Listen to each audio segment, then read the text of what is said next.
Franklin has a perspective that a lot of us in life can relate to.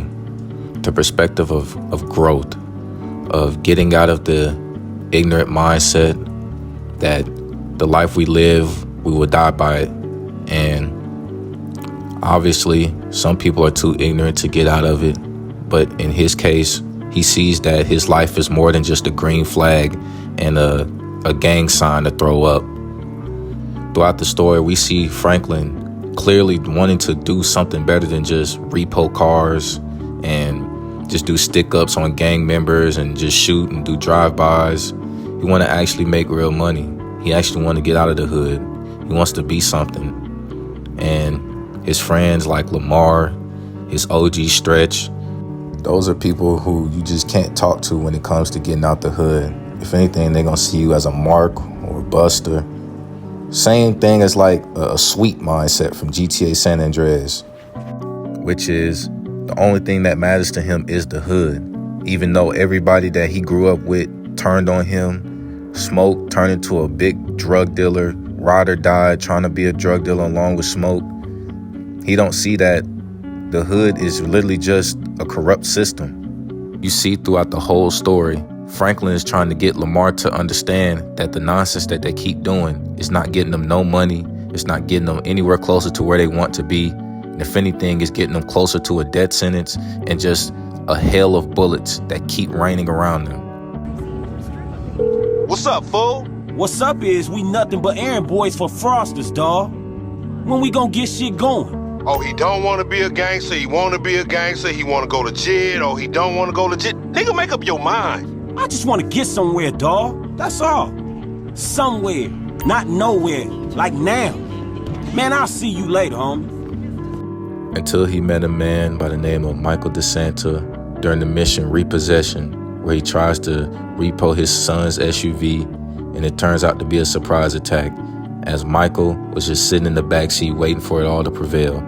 He instantly tells him that maybe one day he could stop by and get a drink and tell him about the real world.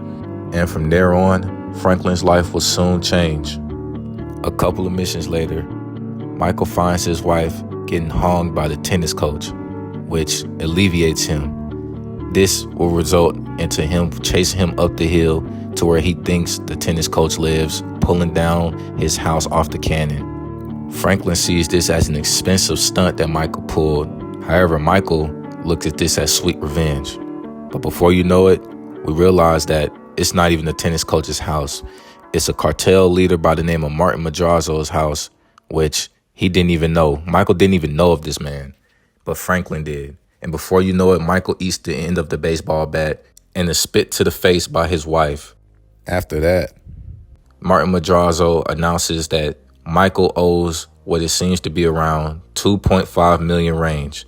This will intrigue Michael, as he doesn't know any other way to make money other than robbing, which Franklin goes along with since he wants to get out of the situation that he is in, and he sees this as the opportunity to finally change his life. Franklin does a jewelry heist with Michael, and with doing this heist, Franklin receives a lot of money that he thought he would never see in his life. He also gets in touch with Lester and do an assassination for him, and when you complete the mission, Lester gifts him a house in the hills out of his auntie house, which Franklin has always desired to do. He also does the Polito Bay score with Michael and Trevor, and before you know it, he does the biggest heist of them all, the Union Depository, giving him the most amount of money he ever had in his whole life. Obviously, Franklin knew that working with Michael is a death sentence because Michael told him in the mission, dead man walking. But Franklin clearly doesn't care about that because Michael introduced him to money that he thought he'll never be able to touch. And it also gave him a reason to get out the hood. Franklin would rather go and deal with the bureau nonsense and know that money is going to be on the back end instead of going back to the hood with Lamar and dealing with all the stupid nonsense, which always accumulated to $0 hitting their pocket and just more trouble. A prime example of this is in the mission The Long Stretch, when Lamar's dumbass decides he wants to do a deal with the Ballers, knowing he just kidnapped the OG high-ranking member Baller not too long ago. Doing this, they will end up in the trap, not by the police, but by some Ballers, as a retaliation. Come on, man. What the fuck, man? You was just kidnapping this nigga. Oh, come on, dog. Don't real recognize real. D, my nigga, just got out crossing lines, did some time with some of your folks. Hey, look. This ain't about you, man. What? You know these niggas done Yo, what the fuck up. this trick talking about, man? Yeah. Somebody See, creeping on they us? put a nigga on TV, man, about some gang intervention shit. Hey, this ain't the police, dog. This some ballers bullshit. Nigga, that's some bullshit. Another example of this is in the Mission Hood Safari when Franklin, Trevor, and Lamar goes to the Ballers Block and do a deal that Stretch made.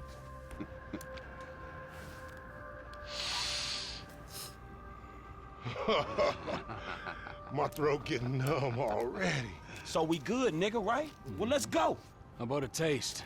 No, man, we leaving. I want a taste of the other side of the brick. Now, you heard what your boy said. You're leaving. Hey, give me the back! Whoa. What the fuck? Did we ask for a key or a fucking ounce? Man, that's motherfucking drywall. Hey, we got some motherfucking buyer's remorse out here. You can't fucking hustle a hustler!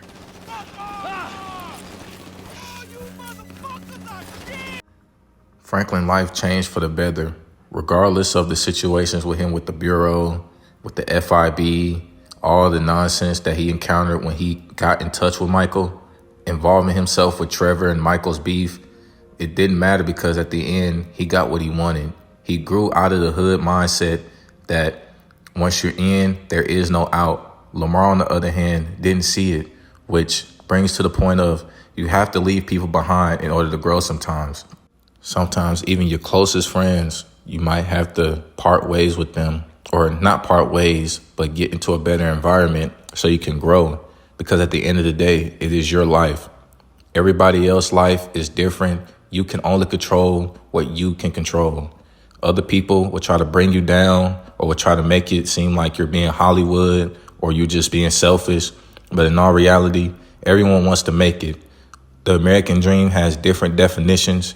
And when it comes to growing, sometimes there is growing pains.